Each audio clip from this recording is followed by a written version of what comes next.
só que vou continuar em casa e vou continuar estudando, porque não tem outra coisa para fazer. Exato. Vai continuar a Exatamente. mesma rotina, praticamente. É triste isso, né? Não parece que você tá de férias. Exatamente. Eu entendo. Eu entendo, porque minhas férias no estado foram adiantadas lá para o começo da pandemia, né? Eu tive todas as minhas férias do ano no começo da pandemia.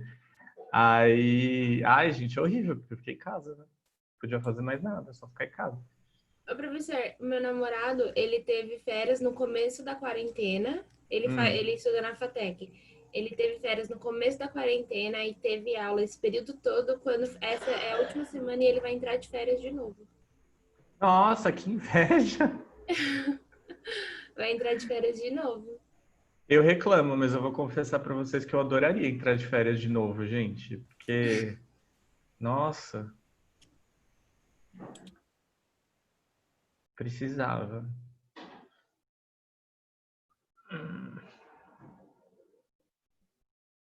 Vocês ficam com sono o tempo inteiro também no frio? Porque eu fico com sono assim constantemente. Eu posso dormir horas e horas. Ô, André, obrigado, meu querido. Muitas graças. Você assistiu a live. Muito obrigado. É por causa da pouca produção de cortisol. Temos uma explicação científica, então. Sim. Você nunca viu falar que naqueles países, Finlândia, Noruega, tem um alto índice de suicídio? Sim. É por causa disso. É porque o cortisol é o que faz a gente se mexer, se entrar em atividade. Hum. E a falta dele vai causando, vamos dizer assim, um tipo de uma depressão, que não tem nada a ver com essa depressão que a gente conhece agora. Tá. E as pessoas vão entrando nesse meio e acabam se suicidando. Né? Justamente por isso. Caraca, eu não sabia isso. Eu imaginei que tinha uma explicação científica e tal, mas não sabia qual que era. Muito E é, obrigado. e é muito difícil você repor cortisol. Se você tomar o comprimido, o seu corpo não absorve o quanto deveria absorver. É meio limitado. Caraca. Ou Sim. seja, é quase uma declaração de tristeza e morte. A gente tem que aí buscar recursos, né? Sim. Existem. Aqui no Brasil não é o problema, mas eu falo, eu detesto aquele dia cinza. Eu só tenho vontade de ficar na cama e passa logo o dia. É É, um o dia cinza eu também não gosto, não, mas eu confesso que eu gosto de um friozinho. A temperatura não me afeta. Frio, calor, tô indo. Mas esses dias cinzas, meu Deus. Eu digo que é um dia depressivo. É, isso é verdade. Gente, bora? Hoje é filo. Quando a gente voltar, eu vou pedir para o Rubão umas reposições aí, que eu não pedi agora porque eu não me toquei. Mas para a gente dar um jeito, porque a gente não vai conseguir terminar essa apostila agora. Então, não se preocupem, tá? Eu vou pedir para ele e aí a gente vê como é que faz. Ai, ai. Então vamos lá. Afirmação da ciência 2. Alguém sabe que figurinha é essa que eu coloquei? De onde ela veio? Alice no País Alice nos Países Maravilhas. Alice no País das Maravilhas. O que vocês acham que Alice no País das Maravilhas tem a ver com isso? É porque ela. Não. É porque ela. Não? Não, tipo, é porque, querendo ou não, na Alice há muitos questionamentos do porquê de várias coisas. E ela tem Uhum. que encontrar várias respostas, até do que não há respostas. Sim, exatamente. É bem por aí, Lê. Vamos ver como que a gente segue. Então, hoje a gente vai ver esse senhor aqui, o senhor René Descartes. O Descartes, ele nasceu ali em 1596 e morreu em 1650. Veja que ele morreu novo, né? Ele foi vítima de uma pneumonia. É engraçado você pensar quando a pessoa é vítima de pneumonia e ela morre assim tão nova e sendo tão importante para a história, mas tudo bem. Ele era conhecido também como Cartesius. Por isso, o plano cartesiano, tá? Então, quem desenvolveu o plano cartesiano foi justamente o Descartes. Então, além de filósofo, ele era um matemático. Naquele período, ainda era bem comum que essas disciplinas se encontrassem e que as pessoas fossem não só filósofas, mas também matemáticas, químicas, físicas e por aí vai, né? Claro que as disciplinas já estavam separadas nesse período, não era mais a mesma coisa, não estava tudo junto na filosofia como era para os gregos, mas você ainda tinha essa divisão aí bem forte nesse período, tá? Então, Descartes ele foi um matemático que desenvolveu bastante a geometria analítica, as chamadas coordenadas cartesianas. Ele foi um grande conhecedor da ciência daquele tempo, então ele estudava muito o próprio Galileu e ele ficou bem assustado no momento que o Galileu foi condenado, porque ele pensou que ele também poderia ser condenado, tá? Eu esqueci de colocar aí, mas os 2 livros mais importantes do Descartes são O Discurso do Método e As Meditações Metafísicas. Nesses 2 livros, o que o Descartes vai tentar fazer? Ele está aqui dialogando com toda uma tradição filosófica que veio antes dele.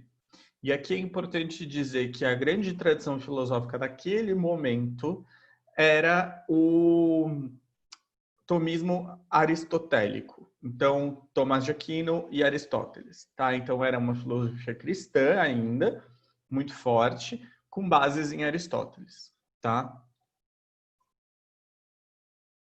E aí, o Descartes ele vai estar dialogando com essa galera e no diálogo com essa galera ele vai tentar destruir todas as certezas que tinham sido postas antes dele para tentar reconstruí-las de novo.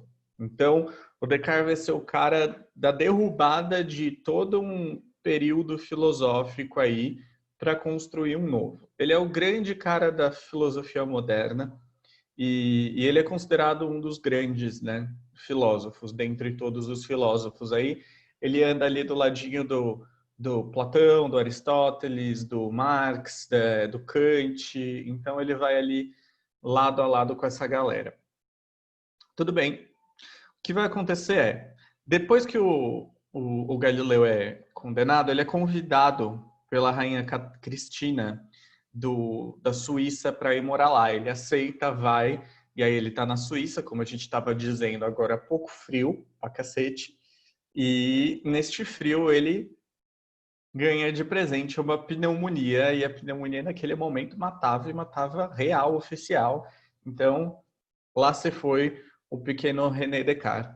Pequeno porque ele era baixinho também, tá, gente? Então, essa criatura aí que parece um tanto majestosa nesse quadro, na verdade, é quase um hobbit. Então, vamos lá. Seguimos. Vejam só. O Descartes é o pai do racionalismo. Então, a gente tem uma nova corrente filosófica aparecendo nesse momento. Essa corrente filosófica vai ser chamada de racionalismo justamente por quê? Porque ela vai estar baseada na razão, certo? E aí o Descartes está preocupado aqui em como a gente conhece o mundo. O Descartes ele quer chegar numa certeza indubitável, ou seja, numa verdade absoluta. Se é que isso é possível, não é mesmo? Ele chegar numa verdade absoluta. Mas ele vai tentar, de qualquer maneira. Inclusive, vai ter um momento das meditações metafísicas que o Descartes vai provar a existência de Deus. Eu não coloquei aqui porque senão ia ficar coisa demais, mas num outro momento eu mostro para vocês como que é a prova da existência de Deus do Descartes, que é um tanto melhor que a do Tomás de Aquino, mas ainda assim não convence tão bem, não. Mas vamos lá. O ponto de partida do racionalismo é a consciência. Então, essa palavrinha consciência, ela aparece ao longo de toda a filosofia moderna e de todo um ramo da filosofia que a gente chama de epistemologia. A epistemologia é a teoria do conhecimento. Episteme é conhecimento. Como que a gente conhece? Então, é o estudo do conhecimento. A grande preocupação desses filósofos é justamente os processos que levam a gente a conhecer o mundo e a conhecer as coisas. E aí, para o Descartes, o ponto de partida desse conhecimento é a consciência. Consciência de quê? Consciência de nós mesmos, consciência do mundo. E aí vocês vão ver por que a consciência é uma coisa tão importante para o Descartes. Olha só. Para você conseguir entender alguma coisa no mundo, é preciso um método. Então, o Descartes ele é um cara deveras metódico. O Descartes vai estabelecer aqui com o método dele uma coisa que vai perdurar na filosofia, diria eu, até hoje, até os dias de hoje. Então, da mesma forma que o Galileu, o Copérnico, o Bacon estavam tentando estabelecer um método ali atrás, um pouco antes dele, o Descartes também vai tentar estabelecer um método de pesquisa agora. Pesquisa no sentido de buscar entender alguma coisa, tá? Como que eu posso chegar a essa verdade que é indubitável, essa verdade muito louca que ninguém vai poder quebrar? Essa é a grande questão para o Descartes nesse momento. Ele vai usar o pensamento matemático para fazer isso. Então, Matesis Universalis. Matesis Universalis, matemática universal. Para ele, o pensamento matemático é universal. E por que o pensamento matemático é universal? Porque ele é exato. Ele independe da experiência. Essa independência da experiência para o Descartes vai ser muito importante, porque ele vai ser um grande crítico Desculpa, gente. Esqueci o nome já. Parece até que eu tô bêbado. Dos empiristas. Certo? Ele vai ser um grande crítico do empirismo.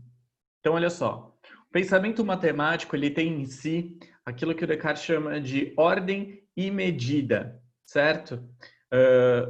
Todo pensamento matemático possui uma ordem e possui uma medida específica. Vocês sabem isso muito melhor do que a minha pessoa. Afinal de contas, vocês são pré-vestibulandos e vocês estudam matemática feito uns condenados, não é mesmo? Eu sinto muito por vocês. Mas é necessário. Então, olha só. Ele vai estabelecer 4 regras para chegar ao conhecimento.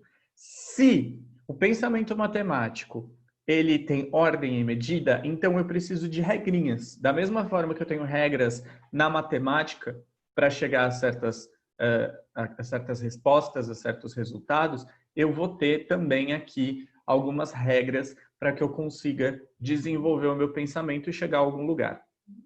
Vamos ver quais são essas regras, afinal de contas. O que é que o Descartes está pensando aqui? Primeira regra, da evidência. Ou seja, eu vou ter que evidenciar e acolher só aquilo que aparece ao meu espírito como ideia clara e distinta. O que o Descartes está querendo dizer aqui por espírito e o que ele está querendo dizer aqui por ideia clara e distinta? Por espírito, aqui a coisa está meio confundida com a razão, certo? Nesse momento, espírito e razão ainda são 2 coisas bastante parecidas. Eu quero que vocês pensem aqui num pano de fundo cristão, tá? Então, alma e razão ainda são 2 coisas parecidas. Lembrem lá do Agostinho, por exemplo, que a fé, ela sobrepõe a razão, né? Então, a gente ainda tem esse pano de fundo no período do Descartes, porque o cristianismo ainda está bem forte, né? Segundo, eu não expliquei as ideias claras e distintas, perdão. Ideia clara e distinta é aquilo que me aparece e eu não posso questionar, porque ela é muito clara e eu sei exatamente que é daquele jeito. Então, na matemática, isso é muito simples da gente observar, né? Agora, e no mundo físico? Será que é tão simples assim da gente observar essas coisas? É o que o Descartes vai tentar mostrar, então. Da análise, ele vai dividir as dificuldades em parcelas menores para resolvê-las por partes. Ele vai fazer o Jack Stripador. Então, ele vai pegar essas dificuldades que ele vai encontrando pelo caminho, ele vai dividir essas dificuldades em parcelas menores, ou seja, ele vai pegar essas dificuldades e vai lapidá-las para ele conseguir resolver elas ponto a ponto, parte por parte, tá? Terceiro, da ordem. Ele vai partir da ordem do pensamento. Nosso pensamento tem uma ordem. Para a gente entender alguma coisa, a gente precisa primeiro sair dos objetos mais simples. Então, eu tenho que entender primeiro o que é mais simples para eu poder passar para o complexo, né? Isso na pedagogia até hoje se pensa. Então, você começa lá no Fundi 1, nos anos iniciais, aprendendo as 4 formas de...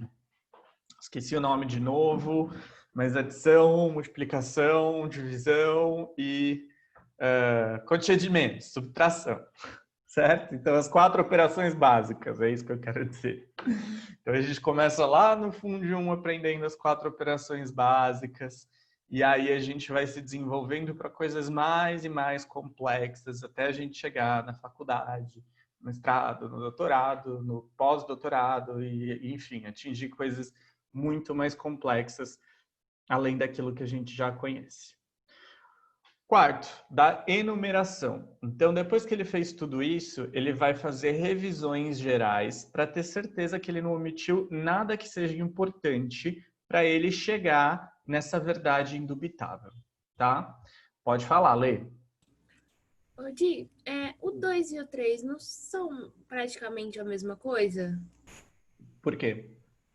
Porque, por exemplo, você falou da matemática no 3. A gente começa aprendendo as coisinhas mais básicas e vai para as coisas mais complexas ao longo dos anos. E no 2,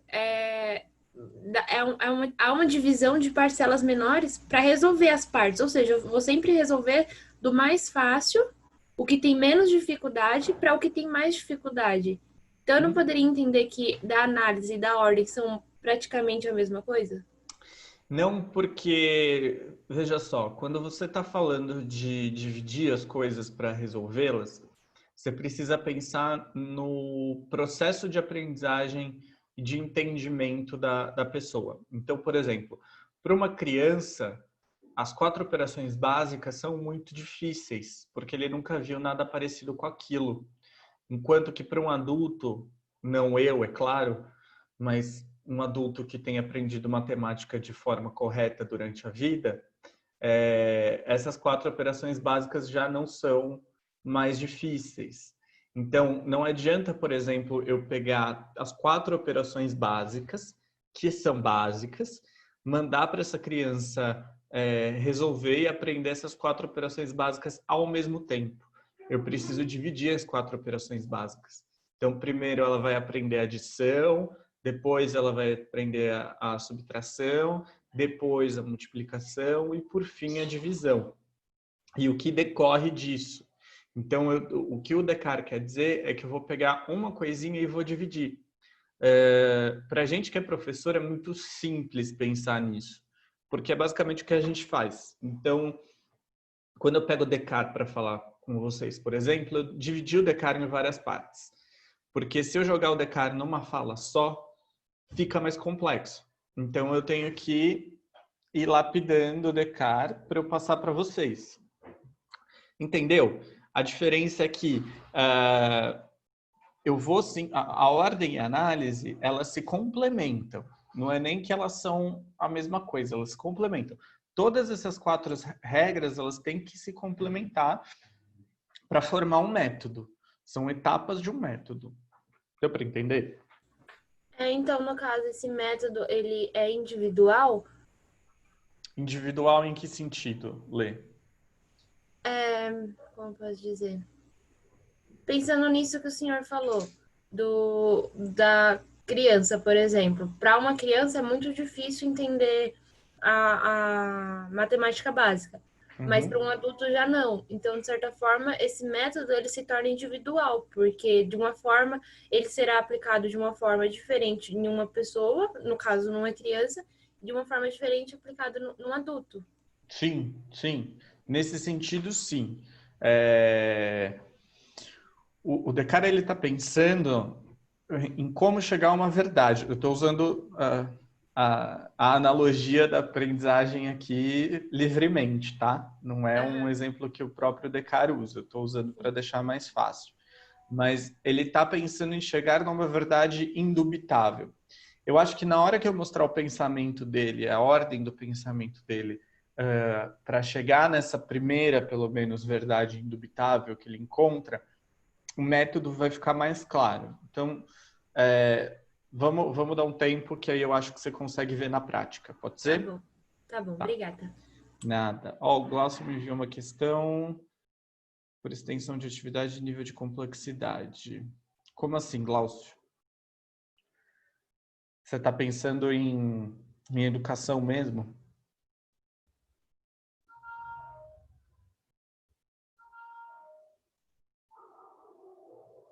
Continuo sem entender sua pergunta. Acho que eu tô meio lerdo hoje.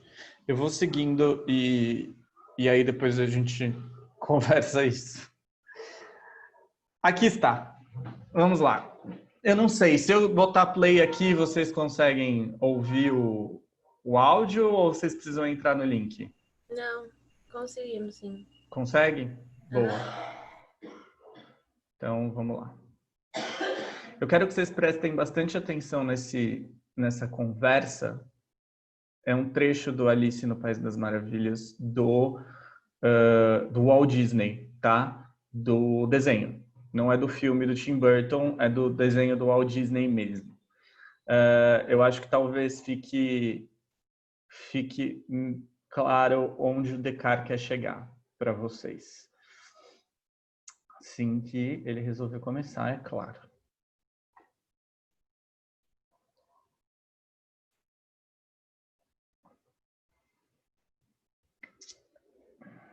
Na, na, na, na, na, na, na.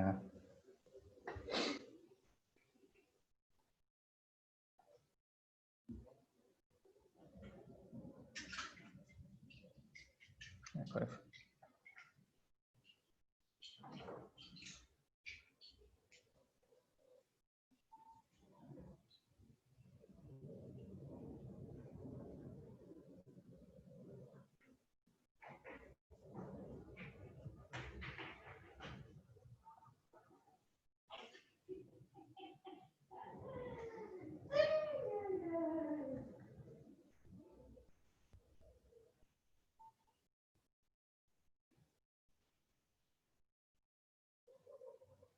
Professor, tá dando não.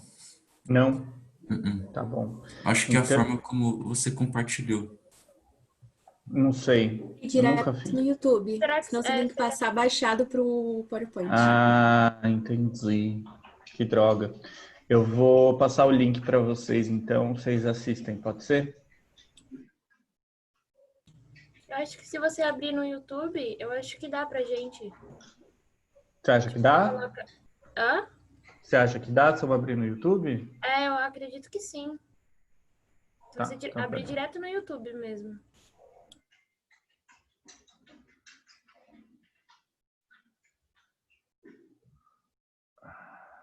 Meu computador precisa me ajudar, né, gente? Que não tá me ajudando.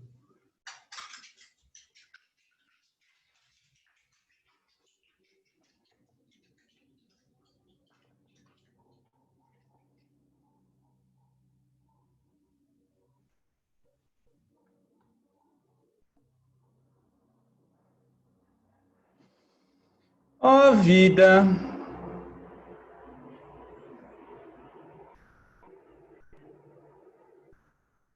Ô, professor, eu acho que para compartilhar o áudio, tem uma setinha do lado do microfone, tá vendo? Não sei se você reparou. Eu acho que tem. O Samuel que fala. Eu não sei se você tem que clicar alguma coisa para, tipo, compartilhar o som também, entendeu? Entendi, deixa eu ver aqui.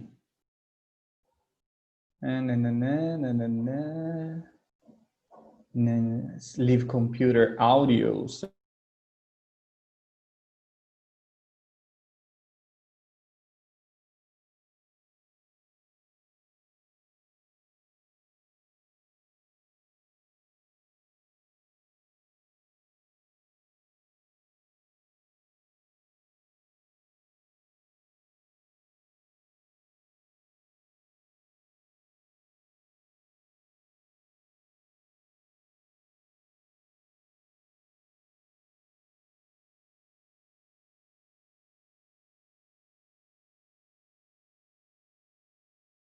Professor, não tá dando pra escutar, não.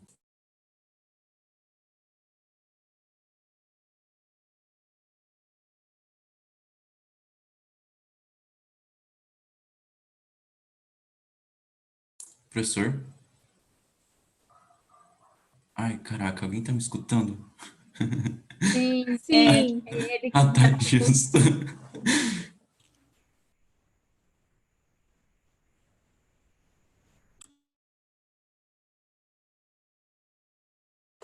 Professor?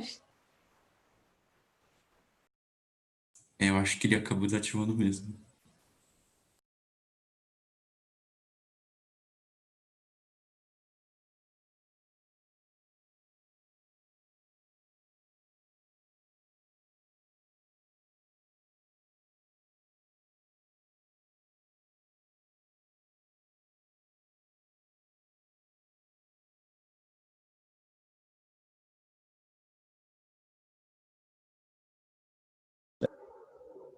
Vocês estão me ouvindo agora? Professor? Sim. Sim. Oi, agora sim.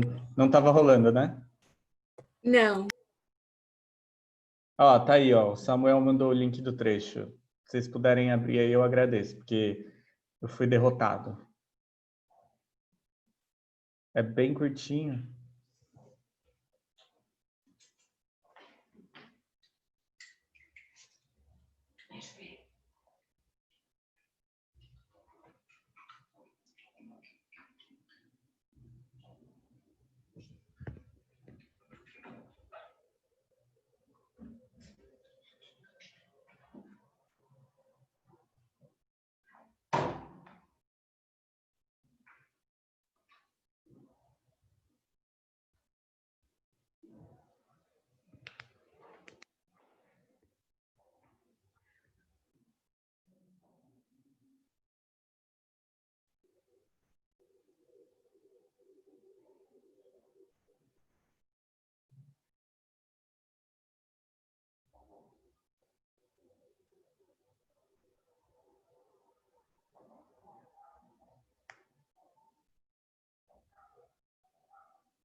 Pronto?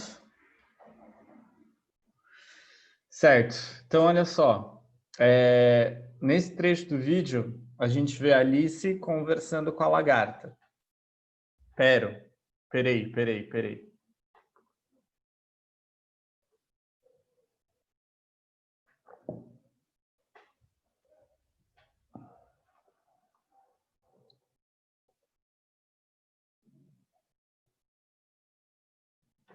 Então tá. Então a gente vê a Alice conversando com a lagarta. O que a Alice está colocando em dúvida aí? A gente tem constante mudança. Só isso? Não. O que ela... Fala, Lê. Em quem ela se transformou? Em quem ela se transformou, a Luísa falou ali, ó, a existência dela, de quem ela é. O que ela está colocando em dúvida e a lagarta ajuda ela a duvidar é justamente da existência dela. Então a lagarta pergunta para Alice várias vezes, né? Quem és tu? Quem é você, querida? Que você está aqui nesse rolê e você não está sabendo quem você é. E aí eu pergunto para vocês sabem quem vocês são? Não. Eu já pago psicóloga há muito tempo e ainda não achei. Eu também não. Vocês conseguem me garantir que vocês existem? Não. Não? Ninguém existe. Se eu falar para vocês, então, que a gente não existe, tudo bem, a gente não existe.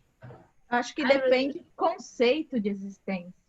Estou pensando no conceito de existência real, assim, fisicamente, estamos vivos, né? Estamos aqui num mundo, vivendo nesse mundo, aprendendo coisas, vendo merdas acontecendo, e, enfim, estamos todos aqui. A gente existe? Tá, sim. Fisicamente, sim. Será? O Descartes vai colocar isso em dúvida. Da mesma forma que a lagarta está colocando em dúvida quem é Alice, né? Então, a primeira coisa que o Descartes vai fazer para ele chegar nessa verdade indubitável, ele vai duvidar de todas as coisas que passam pelos sentidos, incluindo a própria existência. Os sentidos enganam. É isso que ele vai dizer. Veja só. Quando eu estou dormindo, por exemplo, que é o argumento do sonho do Descartes. Eu estou sonhando quando eu tô tendo sonho, na verdade. Eu estou sonhando ou aquilo é realidade? Vocês já assistiram A Origem com o Leonardo DiCaprio? O filme do peãozinho? Esse filme conta a história de um grupo de pessoas que eles entram em sonhos. O nome original do filme é The Inception, ou só Inception, não lembro. Então, Incepção, né? Você vai colocar alguma coisa em algum lugar. Então, eles entram em sonhos específicos para colocar naqueles sonhos alguma coisa. E aí, para eles saberem se eles estão sonhando ou se eles estão no mundo real, cada um deles tem um totem. O totem do Leonardo DiCaprio é um peãozinho. Se o peãozinho para de rodar, é porque ele está no mundo real. Se o peãozinho continua rodando, é porque ele está num sonho. Mas o que garante que nesse exato momento vocês não estão tendo um belo sonho comigo? Que, sem dúvidas, é um belo sonho. Com certeza. Eu sou leonino, gente. Cuidado. Glaucio, diga escreve aí. Consegue me ouvir, professor? Consigo, tá ótimo. É que meu microfone é meio de lua. Tudo bem. Essa questão dos sentidos, por exemplo, é meio maluco isso, mas perguntar, por exemplo, se sonhos são uma dimensão de realidade alternativa, por exemplo. Ou até mesmo se o próprio momento em que nós estamos vivendo não é um tipo de ilusão, um tipo de realidade alternativa. Como num game, por exemplo, será que alguém já parou para pensar se dentro da realidade de um videogame, ou de uma série, ou de qualquer outro tipo de criação que imita o que nós supomos ser vida, não é também uma dimensão de realidade alternativa, ou uma realidade paralela? E tudo isso é motivado pelos sentidos. Isso, exatamente. É isso que o Glaucio falou, que parece muito louco, que eu já vi a Letícia rindo ali. Professor, parece muito... Oi, fala, Lu. No próprio filme Alice no País das Maravilhas, não o desenho, através dos espelhos, ela vai se despedir do chapeleiro, aí ela fala assim, te vejo nos meus sonhos, tipo, dizendo que não era real. Aí ele fala, mas quem diz o que é o quê? Tipo... Exato. Então, o Descartes está propondo aqui uma dúvida tamanha que a gente duvide da nossa própria existência, que a gente coloque em questão se nós estamos sonhando, se nós estamos acordados, qual é a linha que separa o sonho da realidade. Matrix trata isso de uma forma muito interessante também. Tem vários filmes aí que vão tratar disso de uma forma bastante interessante. Mas eu acho a Alice muito, muito específico, por isso que eu gosto de usar quando eu vou falar de Descartes. A Ilha é com o Leonardo DiCaprio também, né? Eu não lembro se eu assisti. Lost é assim. Tem várias coisas que são assim na indústria cultural. Agora, olha só. Alice estava sonhando, afinal de contas? Qual é o limite da realidade? Da vida real da Alice e do sonho. No filme do Tim Burton, ela é considerada louca, né? Porque ela fala do País das Maravilhas, enfim. Ela é considerada louca, completamente louca. Porque a gente entende uma dimensão de realidade apenas, que é essa dimensão de realidade na qual a gente consegue provar de alguma maneira que nós existimos, que nós estamos vivendo nela, certo? Então vamos lá. O Descartes ele vai colocar mais uma dúvida para a gente pensar, que é o argumento do gênio maligno, ou um deus maligno. Será que tem alguém que está me controlando? O gato de Shishihei, nunca sei falar esse nome, que aparece para Alice em vários momentos, apontando caminhos para Alice. Será que ele não estava manipulando a Alice, controlando a Alice para que ela chegasse num ponto específico onde ele queria que ela chegasse? Eu lembro, quando eu era pequeno, eu tenho essa lembrança muito clara na minha mente. Eu ouvia falar de Deus, e que Deus controlava as nossas vidas e tal, e eu pensava em Deus como um joystick, jogando tipo The Sims, e a gente era tipo The Sims, assim. E ele fazia a gente escolher as coisas. Ou seja, não existia liberdade possível pra gente, né? Na minha cabeça de criança, enfim, que pensava em Deus de alguma maneira. Será que tem alguém que está me controlando em algum momento? Vai ser uma grande questão pro Descartes. E aí ele vai perceber uma coisa. Ora, se eu estou me questionando tudo isso, quer dizer que eu duvido. Então, tá aí uma coisa para garantir a minha existência, né? Eu vou superar essa dúvida num primeiro ponto, e essa dúvida é a dúvida metódica. Então, é uma dúvida para eu tentar chegar a algum lugar. Ela é metódica mesmo, ela não é uma dúvida real, ela é uma dúvida teórica. E aí a gente vai ter a dúvida hiperbólica também, e aí dúvida hiperbólica é aquela dúvida de tudo e de todos, tá? Então, vamos lá. Eu duvido. Então, beleza. Ponto 1. Estou aqui eu duvidando. Ponto 2, segunda certeza. Se eu duvido, significa que existe algo pensante em mim, certo? Então, eu estou duvidando, isso quer dizer que eu estou usando alguma coisa em mim que pensa. Tudo bem. Se eu penso, isso significa que eu sou alguma coisa. Se eu sou alguma coisa, eu existo. Então, aí a gente chega na grande certeza do Descartes, que é o cogito ergo sum, ou o penso logo existo, certo? Então, a existência vai partir, a certeza da existência humana vai partir do princípio do pensamento e do princípio da dúvida. Vamos lá então. Se eu duvido, isso significa que existe algo pensante em mim. Esse algo pensante que existe em mim, o Descartes vai chamar de cogito, certo? Só vocês lembrarem de cogitar. Então, o cogito existe em mim. Se o cogito existe em mim, se eu penso, isso garante a minha existência. Pelo menos por um momento, isso vai garantir a minha existência. Então, eu penso, logo existo, cogito ergo sum. Alguma dúvida?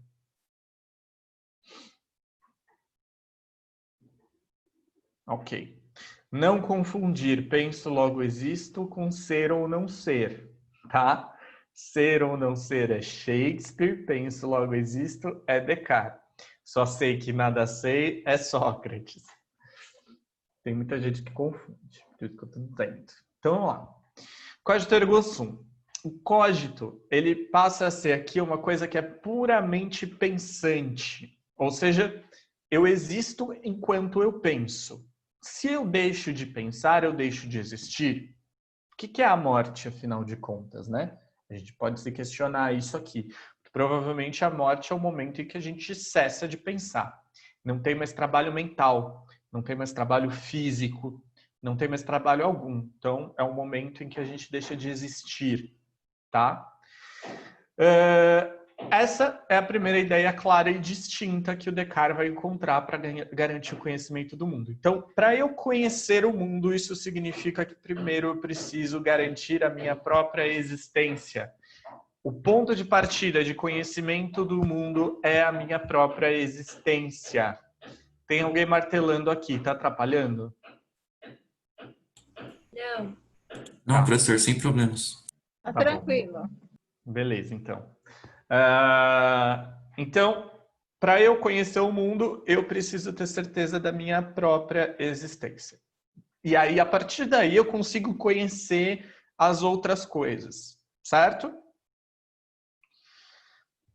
E aí eu vou tentar achar outras ideias claras e distintas. E para conhecer essas outras ideias claras e distintas que habitam no mundo, o Descartes vai estabelecer 3 tipos de ideias diferentes para eu conseguir saber mais ou menos o que eu estou pensando. Então ele vai categorizar 3 tipos de ideias que nós temos, certo? Primeira, as que parecem ter nascido comigo, ou seja, ideias inatas. De qual filósofo antigo isso vem? Vai, David, eu sei que você sabe. Do Deus Platão. Do Platão, exatamente. Então, o Descartes ele vem de uma tradição platônica, certo? Ele vai beber muito no Platão. Então, primeiro tipo de ideia que o Descartes vai categorizar são as ideias inatas. Aquelas que aparentemente nasceram comigo, e vai ser um tipo de ideia bastante importante para ele. Segundo tipo de ideia, as ideias que vieram de fora de mim, que são exteriores a mim. São as ideias adventícias. Adventícia, nome difícil, né? Adventícia. Terceiro tipo, terceira categoria de ideias. As ideias que foram inventadas por mim mesmo, que são as ideias factícias. Tudo bem, vamos ver ideia por ideia. Vamos começar pelas ideias factícias.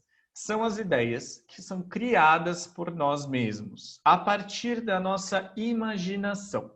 Importante aqui, imaginação nesse período é uma função do nosso espírito ou da nossa razão que se baseia em imagens que nós já conhecemos e consegue, por meio da razão, juntar essas imagens e formar alguma coisa que não existe. Alguma coisa que não é real. Exemplo, um Pégaso. O Pégaso existe? O Pégaso não existe. O Pégaso é a junção de um cavalo com asas. Ou ele também pode ser esta coisa que se encontra aqui ao lado, ceia de Pégaso, que eu acho que não deveria existir pessoa tão boba e chata quanto ceia no mundo. Desculpa, eu não me contive em colocar o ceia aqui, Que gente. isso, prof? O ceia é muito chato, gente, pelo amor de Deus. Moleque chato. Mas tem um Pegasuzinho ali atrás, certo? Então, as ideias factícias, que são aquelas que a gente cria com a nossa própria mente, elas são a junção de imagens, por meio da nossa imaginação, que a gente consegue... Shiryu muito melhor, Meteora de Pégaso é... Mano, cólera do dragão bota Meteora de Pégaso pra mamar. Vamos lá. Ideias adventícias.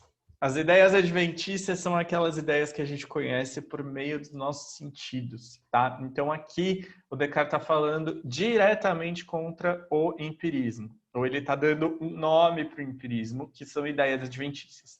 Daí a gente tem o tato, o olfato, a visão, o paladar e a audição. São 5 sentidos e por meio desses 5 sentidos a gente consegue apreender alguma coisa. São essas ideias exteriores a nós, tá? Mas essas ideias exteriores, elas não nos dizem nada além dos sentidos. E lembrando que os sentidos enganam, tá? Então, se os sentidos enganam, a gente corre o risco também de ser enganados, tá? Gabriel, eu vou te dizer uma coisa que nessa vida é clara para mim, que é uma ideia clara e distinta, que Ike de Fênix é o melhor cavaleiro de bronze que já existiu e que já existirá no mundo. Afinal de contas, há 1000 anos atrás, quando o MSN existia, o meu e-mail era d_ick. Que o ick é foda. Ideias inatas, então. São aquelas ideias que já residem em nós e que nos ajudam a apreender outras verdades. Elas são as ideias verdadeiras e não estão sujeitas em momento nenhum ao exterior. E elas são aquilo que vão nos ajudar a compreender o mundo. Então vamos lá. Essas ideias inatas, elas já se encontram com a gente no nosso espírito, na nossa razão. E elas vão ser as ideias mais importantes para o Descartes. Porque se elas já se encontram ali, são elas que vão funcionar de ferramenta para eu conseguir entender o mundo, para eu conseguir conhecer as verdades, certo? Deu para entender as ideias inatas? Ela tem aqui a mesma origem que ela tem no Platão, mas ela tem uma função parecida e diferente com o que ela tinha no Platão. Porque Platão vai dizer que as ideias inatas, elas são reminiscências do mundo das ideias, né? E que tudo que existe aqui é uma cópia. O Descartes não está dizendo que tudo que existe aqui é uma cópia, mas que essas ideias inatas, elas servem de ferramenta para eu conseguir entender as coisas que estão aqui no mundo. Tudo bem? Então, beleza. Alguma dúvida em Descartes? Pode falar, David. Professor, como que ele via pessoas alienadas, por exemplo? Como assim? Que tipo de alienação? Não, é porque eu penso, tipo, essa afirmação dele é quando a pessoa duvida, sabe? Só que a pessoa alienada não duvida das coisas. Então, tipo, pra ele não existe ou existe? Deu pra entender? A pessoa alienada, se ela existe ou não existe? É porque, tipo, a existência, pelo método dele, é caracterizado pela dúvida. Só que como uma pessoa alienada não duvida, como que seria isso? Veja, como a dúvida é metódica, nem todo mundo precisa duvidar. Na maior parte das vezes, as pessoas não duvidam da própria existência. Por quê? O Descartes ele vai fazer uma crítica muito grande à humanidade nesse sentido, que nós somos... É mais ou menos a mesma crítica que o Agostinho vai fazer, se a gente parar para pensar a fundo. O que é? A gente é muito sensível, então sensitivo, na verdade, não é sensível, é sensitivo. A gente apreende o mundo muito pelos nossos sentidos e a gente não raciocina o que essas coisas que a gente está aprendendo querem dizer. Então, quando eu sinto raiva, por exemplo, diante de algum fato político do Brasil contemporâneo, e eu só sinto raiva, eu não raciocino, eu não tento entender por que esta raiva, por que eu estou sentindo esta raiva, eu tenho um problema, que é a alienação justamente, né? E aí, isso não vai... Aliás, essa pessoa não vai se questionar o porquê daquilo estar acontecendo. Então, é uma pessoa que está presa no senso comum. E se essa pessoa está presa no senso comum, para o Descartes, essa pessoa nunca vai ter uma compreensão real da vida. E isso é muito triste para o Descartes, né? Então, a gente tem aqui o senso comum se contrapondo contra o conhecimento científico, contra o conhecimento filosófico, mas vivendo no mundo como nós vivemos, entende-se porque a maioria das pessoas não questionam as coisas. No mundo do Descartes, entende-se mais ainda. Pensa só, o conhecimento naquele período ele estava nas mãos de um grupo de pessoas muito específico. Não era todo mundo que tinha acesso ao conhecimento. Mudou alguma coisa hoje? Se você parar para pensar na real, não mudou tanto assim. Então, você ainda tem um grupo de pessoas que detém o conhecimento e você tem um grupo de pessoas que precisa trabalhar para sobreviver, para pagar as contas e tudo mais. Então, óbvio que o Descartes não vai levar em consideração essa questão material. Mas ele vai dizer que, basicamente, se você não quer conhecer a verdade, você é um tolo. Vou chamar você de tolão e fica por isso mesmo, entendeu? Só que aí também a gente tem uma questão elitista, que muito provavelmente o Descartes, vocês viram lá a foto dele, aquela cara de nojo dele.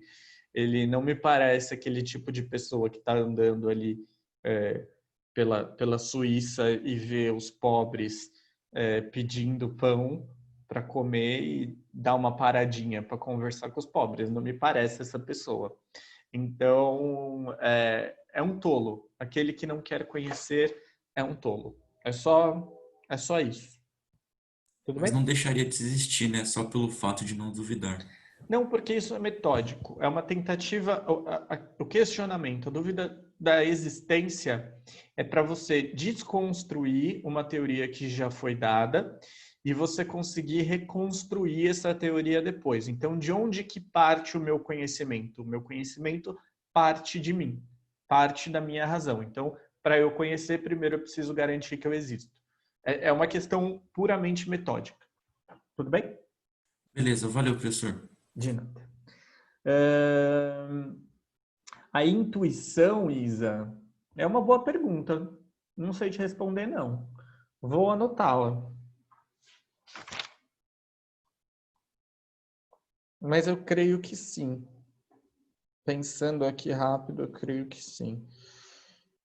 Eu vou recorrer aos universitários. No caso, professor da faculdade que é especialista em Descartes. A gente recorre a essas pessoas ainda. Me cobra, Isa. Senão eu esqueço. Tá anotado, mas eu esqueço. Então vamos lá.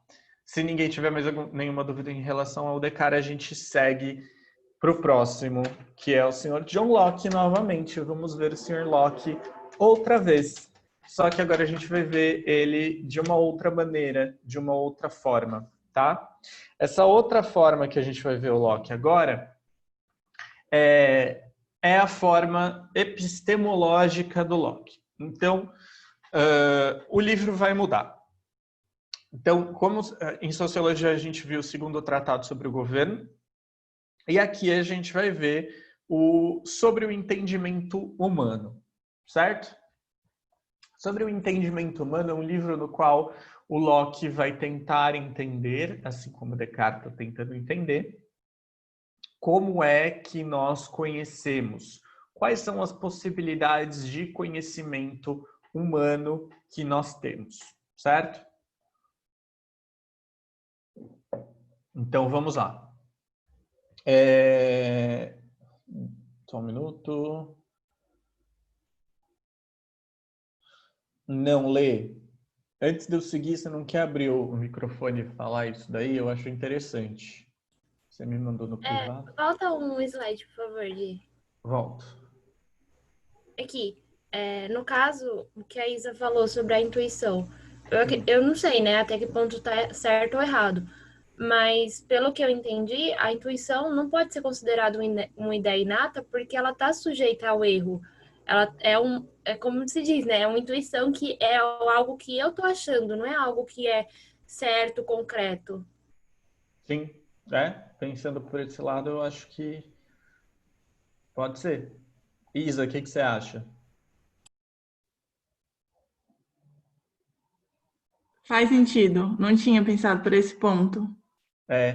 Faz sentido mesmo. E então, quando a gente tem Mas espera aí. Fala. Dependendo, às vezes ela não provém da razão. De onde ela provém? Dos sentidos? Acredito que sim. Porque, tipo, é uma coisa de... você não tem uma certeza daquilo que tipo, você tá jogando. Tipo, pode ser que eu te ache uma pessoa boa e outra pessoa, por intuição, fale, não, ele não é. Então, é uma coisa mais relacionada ao âmbito, sei lá, de uma espiritualidade, talvez? Não sei. É tipo aquela ideia do, meu santo não bateu com aquela pessoa. De certa forma, uma espiritualidade. E acho que justamente por conta disso, de ser também subjetivo, que, ai, meu santo não bateu com aquela pessoa, mas bateu com aquela. Eu acho que é um erro e um acerto, na verdade. Ah, eu não sei explicar, mas eu acredito que a intuição não é uma ideia inata, justamente por ela não prover da razão, justamente por ela estar passível de erro, enfim. Mas, Glaucio. tipo, esse negócio essa abordagem da ideia nata não entra no julgamento? E julgamento não é uma coisa sensitiva? Depende, eu acho, David. Deixa o Glaucio falar, enquanto eu vou pensando na resposta aí. Então, o professor, na verdade, eu acho um pouco de conflito, porque ele parte do princípio de que você é considerado existente a partir do momento em que você duvida. No entanto, quando ele fala de ideias inatas, ele fala de conceitos pré-existentes, provavelmente motivados por relação de experiência. Muitas vezes por relação de experiência. Então, quando você considera o conceito de realidade pessoal, de verdade pessoal, isso abrange uma infinita possibilidade de interpretações. Então, no caso da intuição, por exemplo, a intuição ela é um sentimento primitivo relacionado provavelmente com algum tipo de informação do seu subconsciente que leva a uma ação consciente. E isso nada tem a ver com a razão. É um conflito, na verdade, na própria relação de estrutura das ideias dele. Eu acho que faz bastante sentido. E aí, David, você entendeu a intuição como juízo? Entendi, eu acho que eu acabei misturando as coisas. Não, faz sentido, eu acho. É porque quando a gente pensa em juízo, filosoficamente, a gente está pensando em juízo de valor. E o juízo de valor é uma questão moral, uma questão ética. Então, talvez, para a gente fugir do campo da espiritualidade, do campo da psicanálise, que ainda não existe aqui, talvez se a gente for para o campo moral, eu acho que você teve uma intuição muito boa. Porque, olha só, quando a gente fala em juízo, a gente fala em juízo de valor. Então, eu vou valorar alguma coisa a partir de algum lugar. Geralmente, esse lugar é a moral, é a ética. Então, muitas vezes, e aí aqui eu estou pensando racionalmente, como Descartes pensaria, quando o meu santo não bate com o da outra pessoa. Isso significa basicamente que existe um campo íntimo e moral que me leva a não ir com a cara da outra pessoa, por assim dizer. Então, eu acho que talvez se a gente colocar a intuição como uma intuição vinda de um código moral, talvez ajude a gente. E daí, de fato, não é uma ideia inata. E aí eu acho que o Locke vai ajudar a gente nisso daí. Vamos ver. Gostei dessa discussão. Olha só, o Locke vai ter uma teoria chamada de teoria da tábula rasa. Certo? Então, o que é uma tábula rasa? Uma tábula rasa é... Eu quero que vocês pensem numa folha em branco, sem absolutamente nada escrito. E conforme a gente vai vivendo, a gente vai escrevendo nessa folha em branco. Para o Locke, a gente vem a um mundo vazio, sem inscrição alguma, moral, racional, nada. Um bebê, ele vem livre, limpo, puro, vazio, tá? De todas as coisas que o mundo tem. E é conforme o nosso desenvolvimento, conforme a nossa vivência, conforme a nossa experiência, que nós vamos preenchendo essa tábula rasa. A gente vai ter, para o Locke, duas fontes possíveis das nossas ideias. De como a gente vai aprender essas ideias, a gente vai ter duas fontes possíveis. A primeira fonte é a sensação. A sensação para o Locke é um estímulo externo. Eu quero que vocês percebam bem aqui. Enquanto a gente tem o Descartes, que tem as ideias inatas, então é alguma coisa que vem internamente, o Locke, que é um empirista, vai dizer que as coisas vêm externamente, certo? E essa informação externa que a gente recebe, ela vai modificar a minha mente por meio de alguma coisa ali que hoje a gente vai conhecer como sinapse. E a sensação ela vai ter duas qualidades possíveis. As primárias, que são bem objetivas, Ou seja, na pedra, que foi o exemplo que eu escolhi usar aqui. Quando eu olho para uma pedra, eu já sei que ela é sólida, e no caso dessa pedra que ela é extensa, ela é grande, tá? As qualidades secundárias são relativas e subjetivas. Isso quer dizer que varia de um objeto para o outro. Então, a coloração, que no caso dela, ela está mais para o verde por causa do musgo. Ela pode estar úmida porque choveu. Ela pode estar seca porque não choveu. Ela pode ser, sei lá, arenosa por algum motivo. Então, a gente tem essas classificações, essas qualidades secundárias da sensação. Então, qualidades primárias, aquilo que a gente viu, bateu o olho, já sabe. As qualidades secundárias, que são aquelas coisas mais específicas daquele objeto específico e que a gente precisa de um olhar mais atento, de uma sensação mais atenta para conseguir perceber, certo? Então, como que eu vou aprender um ser humano, por exemplo? O ser humano é uma pessoa que tem 2 braços, 2 pernas, uma cabeça, um pescoço, 2 orelhas, um nariz, 2 olhos, uma boca. Nem sempre assim, por, sei lá, algum motivo, mas que ele tem mais ou menos essas características objetivas. O que vai mudar no ser humano? A cor do cabelo, o tipo de cabelo, a cor do olho, a cor da pele. Essas coisas são as qualidades secundárias. Mas todas elas, isso é muito importante, a gente está aprendendo por meio de algum dos nossos sentidos, certo? Seja pela visão, seja pelo olfato, seja pelo paladar, seja pela audição, seja pelo tato. Tudo bem? É bem simples, porque é um processo de conhecimento qual a gente está mais acostumado. E aí a segunda forma de apreensão do mundo vai ser justamente a reflexão. E aí o Locke está entendendo a reflexão aqui por um processo interno, que é a percepção, de novo, de uma alma, de um espírito, que é a razão para a gente hoje, tem daquilo que está ocorrendo externamente.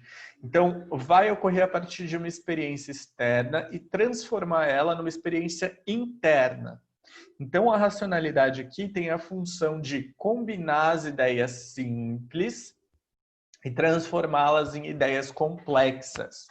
Lembra que eu disse que a imaginação para o Descartes é mais ou menos isso? A gente está aprendendo coisas e a gente está pegando ideias simples e complexando elas. Para o Locke também a imaginação vai ser isso, mas o nosso processo comum de entendimento e de compreensão das coisas que existem vão acontecer dessa forma. Então, a gente vai ter aí apreensão, em primeiro lugar, sensível das coisas, por meio dos nossos sentidos de fato, e dentro, na nossa razão, a gente vai ter uma série de concatenamentos que vão gerar o nosso entendimento, tá? Então, o Locke é um empirista neste sentido. Não é o básico do Aristóteles, por exemplo, que não está pensando nesse processo racional e sináptico das coisas. É o empirismo mais refinado, tá? Eu estou vendo que isso daqui é uma lapiseira porque isso daqui tem certas características primárias, secundárias, e eu sei que isso daqui é uma lapiseira porque tá rolando uma sinapse aqui dentro do meu cérebro, tá rolando um processo aqui dentro do meu cérebro que me faz entender isso daqui como uma lapiseira. Mas isso daqui poderia ser uma caneta também, à primeira vista. Como que eu vou saber que isso é uma lapiseira? Porque eu tenho um grafite dentro dela. Então, isso é complexo. Percebe? Se vocês mostram... Aqui eu não estou com caneta aqui. Mas se vocês mostram uma caneta e uma lapiseira para uma criança, ela não vai saber distinguir. Ela vai falar que as duas coisas são a mesma, porque as duas coisas, na cabeça dela, têm a mesma função, que é a função de escrever. Só que elas têm modos diferentes de escrever. Deu para entender? Mais ou menos? Sim? Dúvidas? Lê. Ô, professor, Diga. Só que aí eu pensei também numa coisa que eu não sei se encaixa a tudo isso que o senhor está falando. Por exemplo, na subjetividade. Porque esses dias eu estava fazendo um jogo com os meus amigos, online mesmo, e aí a minha colega falou assim, eu quero foto de uma lapiseira. Só que a minha colega, ela não mora aqui, ela mora em outro estado. E o que pra gente é uma lapiseira, pra ela não é uma lapiseira. Pra gente é um apontador, entendeu? Então tem essa questão da subjetividade também. O que é pra mim uma coisa, pra outra pessoa é outra coisa. Sim, sim. Aí eu acho que, voltando aqui um slide, qualidade secundária. É óbvio que o Locke não está pensando nessa questão do regionalismo e da etimologia das palavras, né? Mas se a gente pensar hoje, sim, isso faz todo sentido. Muriçoca. Mandioca. O quê? Mandioca. Mandioca, que num lugar é mandioca, no outro lugar é aipim, no outro lugar enfim, vai mudando Então, bastante. Gugu. Gugu? Não, é porque o nome dessa brincadeira era Gugu. É muito legal. Ah, nunca ouvi falar, gente. É muito bom, professor. Muito bom para dar risada. Nunca ouvi falar. Enfim, essas coisas vão mudando regionalmente e o nosso cérebro tem que, né, concatenar. Então, eu me lembro quando eu fui para o Nordeste, eu fui para Fortaleza e ali você tem essas regionalidades, né? Então, você não precisa ir tão longe. No Rio você vai ter essas regionalidades, em Minas você vai ter algumas regionalidades. Lembro quando eu cheguei... agora eu não vou lembrar qual era a palavra, mas tem uma palavra que em português significa uma coisa, em espanhol significa outra. Lembrei. Apelido. Apelido em espanhol é sobrenome. E aí, quando eu cheguei, não lembro se foi na Argentina ou no Uruguai, quando eu cheguei em um deles, e aí eu tava falando, aí o cara tava anotando lá alguma coisa, apelido. Aí eu, oi? Quê? Aí ele, apelido. Aí meu amigo do meu lado rindo, mano, é sobrenome. Eu falei, nossa, essa eu não sabia. Aí eu blanco. Aí, tá bom. Eu ia virar e falar sei lá, meu apelido é Di. Então, são certas coisas que mudam de acordo com a língua, de acordo com a região e tudo mais, e a gente precisa ir apreendendo por meio da nossa racionalidade, isso tudo. Ok, agora acabaram os slides, mas eu quero fazer um processo de comparação aqui com vocês, tá? Então, vamos lá. Primeira coisa, nós temos aqui o Descartes, que está inaugurando uma coisa chamada de racionalismo, e, portanto, algo racional, algo que tem a razão em primazia sobre os sentidos, tá? Então, eu vou conhecer o mundo, eu vou conhecer as coisas a partir dessa minha razão. A partir dessa minha razão, eu vou começar, e o ponto de partida dessa minha razão é, como eu disse lá no começo, a consciência, e para eu garantir a minha consciência, eu preciso colocar em dúvida a minha própria existência e garantir a minha própria existência, portanto. A garantia da minha própria existência é o próprio método, que é a dúvida, tá? Então, eu existo porque eu duvido. Se eu duvido, existe algo pensante em mim. Se eu penso, então, eu existo. Eu existo na medida que eu penso. Tudo bem? E aí eu vou conhecer o mundo por meio dessa relação entre o meu questionar e o meu pensar e a relação das coisas por meio das minhas ideias inatas. Importante dizer aqui que o Descartes ele vai separar pela primeira vez mente e corpo. Então a gente tem a res cogitam, a coisa que pensa, e a res extensa, aquilo que é extensível. Então a res extensa é o nosso corpo, tá? E o nosso corpo, ele também, o Descartes também coloca ele em dúvida. por conta dos nossos sentidos que nos enganam, e o nosso corpo é aquilo que nos traz os nossos sentidos. Mas eu consigo provar a existência do meu corpo justamente porque eu duvido, porque eu penso e porque eu posso, por meio das minhas ideias inatas, provar a existência do meu corpo. Uma estratégia que o Descartes vai usar para não ser decapitado naquele momento. E por que não ser decapitado naquele momento? Porque se vocês pararem para pensar, ele está usando uma metodologia, um método científico e não cristão, não religioso. Ele está partindo da racionalidade, não da fé. Então ele tem muito medo, como eu disse lá no começo, de se fuder como Galileu se fudeu. Então o que ele vai fazer? Ele vai usar essa pequena metodologia, esse insight, essa intuição dele, ele vai usar e vai provar a existência de Deus por meio da racionalidade. E como que ele vai fazer isso? Bem rapidamente para vocês.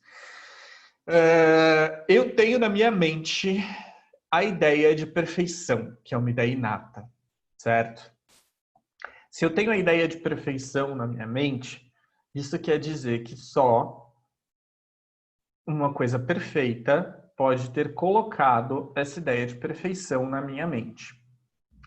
Existe alguma coisa perfeita no mundo? No mundo das ideias, sim. No mundo das ideias, sim, Platão. Mas no nosso mundo, no mundo sensível, existe alguma coisa perfeita? Não. Claro que existiu. Eu pensei em falar isso também, tipo, sobre mim, mas, né? Óbvio, euzinho, perfeito. Zero defeitos. Não, mentira. Só meu lado leonino que precisa falar nessas horas. Mas, não existe nada perfeito no mundo, mas deve existir alguma coisa perfeita, afinal de contas, para que eu tenha essa ideia de perfeição. E a ideia de perfeição é de que não existem erros. É uma coisa sem erros, sem defeitos, zero defeitos, e que não é o Diego. Essa coisa só pode ser Deus. Então, Deus colocou a ideia de perfeição na minha cacholinha, e é uma ideia inata, e por isso que eu entendo que é perfeição. Portanto, Deus deve existir. Deus existe porque a ideia de perfeição existe, só Deus é perfeito, portanto, só Deus poderia ter criado a ideia de perfeição, assim, Deus existe. Se a gente pegar e fizer na lógica e ir mostrando por fórmulas lógicas o argumento do Descartes, e eu fiz isso numa aula, eu demorei uma aula inteira para fazer isso, o argumento do Descartes é imbatível. Logicamente falando, o argumento do Descartes é imbatível. Logicamente. Mas se a gente for pensar em teoria mesmo, ele não é tão imbatível assim, né? Se a gente só pensar em perfeição, a perfeição pode ser como qualquer outra noção humana e é criada culturalmente, criada socialmente de forma utópica, tá? Então, ele vai ter essa estratégia para fugir de ter a cabeça dele cortada. Ele prova a existência de Deus. Ele estava já ali sendo acusado de ser ateu e tal, mas ele falou, né? Vou provar a existência de Deus. Vão parar de me chamar de ateu. Pararam de chamar ele de ateu. E aí, então, por meio da razão, tudo isso sendo provado, sem as sensações interferindo em alguma coisa, porque os meus sentidos me enganam, racionalismo. Então, tudo pode ser provado e explicado e debatido por meio de uma razão pura. Qual vai ser o grande problema disso, gente? O grande problema disso, no decorrer da nossa história, vai ser que a gente não leva em consideração uma coisa muito importante. E essa coisa muito importante é a materialidade das coisas, né? Então, eu vou explicar a pobreza de forma racional e puramente racional, eu vou estar esquecendo da história, eu vou estar esquecendo da materialidade da coisa toda. Então, o racionalismo hoje, ele é uma teoria que se caiu em desuso, na verdade. A gente vai ter outros racionalistas que aparecem, inclusive, na apostila de vocês, e que eu omiti durante a aula, que são o Pascal e o Leibniz, né? O Pascal, por exemplo, ele vai provar a existência de... Provar, não. Ele vai dizer que Deus existe da seguinte forma. Olha, eu não posso provar a existência de Deus, mas tem 50% de chance de Deus existir e 50% de chance de Deus não existir. Para garantir que eu não vou para o inferno, caso o inferno exista, é melhor acreditar que Deus existe. Então eu vou para esse 50% aqui de que está me dizendo Deus existe. É basicamente isso, tá? Então a gente tem o Pascal, tem o Leibniz e vai ter outros filósofos também nesse meio, que são os filósofos modernos, portanto, tá? Então, olha só, o racionalista, ele vai defender a dedução ao invés da indução, né? Então, a dedução, ela vai ser o quê? Quem lembra a diferença entre dedução e indução?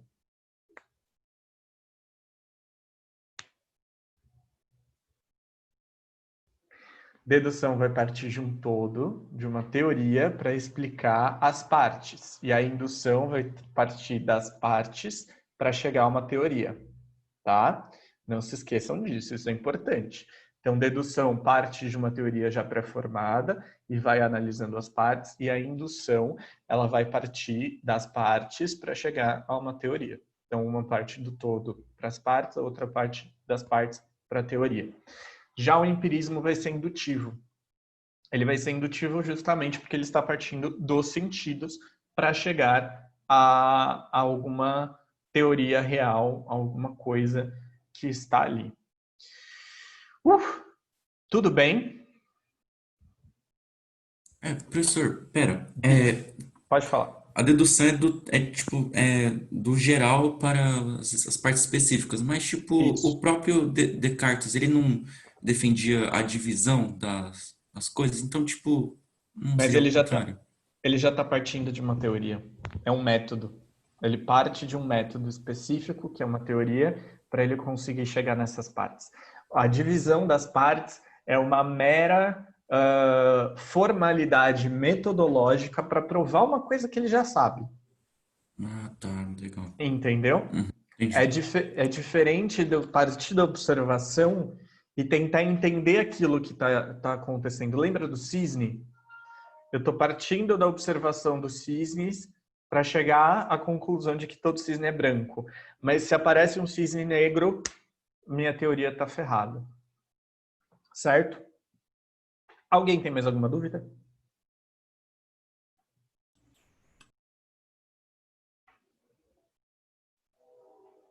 Então, é isso.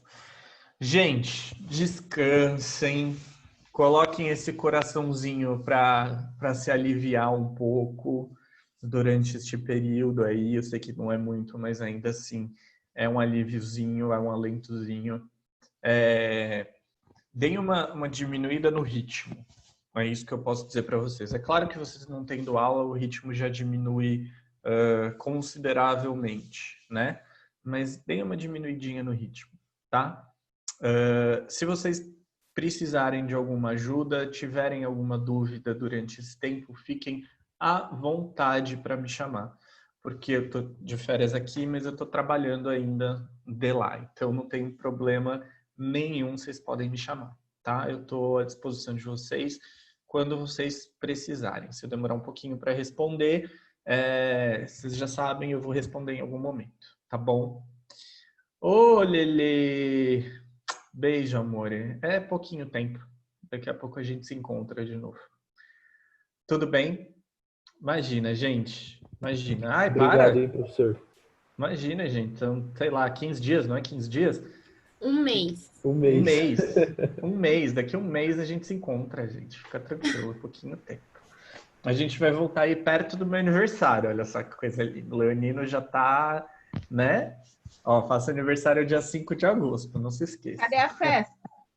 Ai, gente, queria tanto uma festinha. Queria tanto uma festinha. Vocês não têm noção de como eu queria um rolezinho. Esse corona tá zoando a gente. Ele tá zoando a gente.